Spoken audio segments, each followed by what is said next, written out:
કોની સાથે આલ્કાઇનના ઘટાડાની પ્રક્રિયા ટ્રાન્સ આલ્કીન ઉત્પન્ન કરશે? તો એનો જવાબ છે સી. ટ્રાન્સ આલ્કીન ઉત્પન્ન કરવા માટે સોડિયમ વિથ લિક્વિડ NH3. હવે કઈ રીતે તેની મિકેનિઝમ ચેક કરીએ આપણે.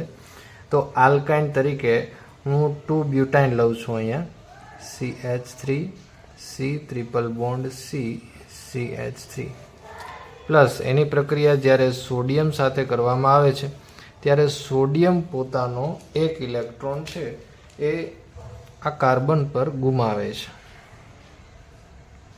આ કાર્બન છે એ સોડિયમનો ઇલેક્ટ્રોન મેળવે છે અને આ પાયબંધનું ઇલેક્ટ્રોન યુગ્મ છે એ આ કાર્બન ઉપર ટ્રાન્સફર થશે. તો CH3C આ કાર્બન ઉપર ઇલેક્ટ્રોન યુગ્મ ટ્રાન્સફર થયું છે, ડબલ બોન્ડ આવી જશે, કાર્બન અને આ કાર્બન છે એક ઇલેક્ટ્રોન મેળવે છે, CH3 સોડિયમ એક ઇલેક્ટ્રોન ગુમાવે છે એટલે Na+. ત્યારબાદ આ Na+ હવે સાથે પ્રક્રિયા થાય છે લિક્વિડ NH3. તો લિક્વિડ NH3 ને હું આ રીતે દર્શાવું છું, HNH2. બરોબર છે. હવે શું થાય છે કે આ H+ છે એ H+ હાઇડ્રોજન છે H+ સ્વરૂપે આ કાર્બન સાથે જોડાઈ જશે અને અહીંથી NH2 આ બોન્ડ આ બંધ છે એ બ્રેક થશે, આ H+ તરીકે અહીંયા જોડાઈ જશે અને NH2 છે એની ઉપર માઇનસ ચાર્જ આવી જશે. આ NH2 છે એ જોડાઈ જશે Na+ સાથે. તો આપણને કંઈક આવી નિપજ મળશે, CH3C. હવે આની સાથે H જોડાઈ ગયેલો છે એટલે આને આપણે આ રીતે દર્શાવીએ, CH3 અને H. રેડી. અને ડબલ બોન્ડ C ઉપર એક ઇલેક્ટ્રોન છે, CH3. ત્યારબાદ આ સોડિયમ NH2 સાથે જોડાઈને NaNH2 બનાવે છે.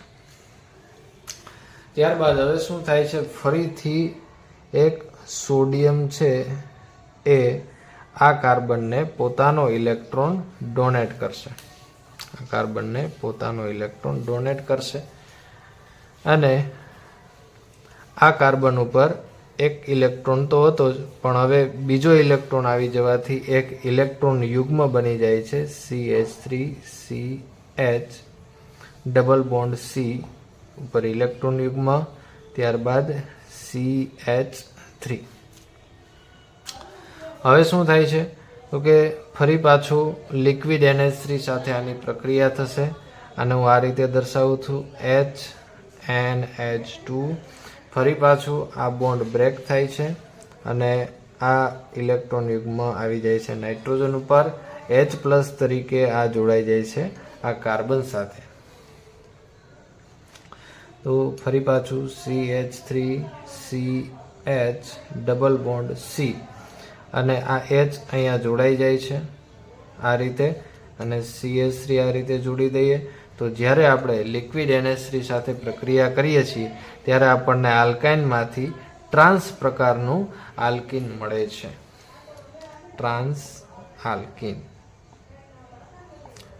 ફરી પાછું જે NH2 છે એ જ્યાં આ સોડિયમ ઇલેક્ટ્રોન ગુમાવ્યો એટલે એમાંથી Na+ બન્યું હતું, તો Na અને NH2 બંને જોડાઈને NaNH2 બનાવશે.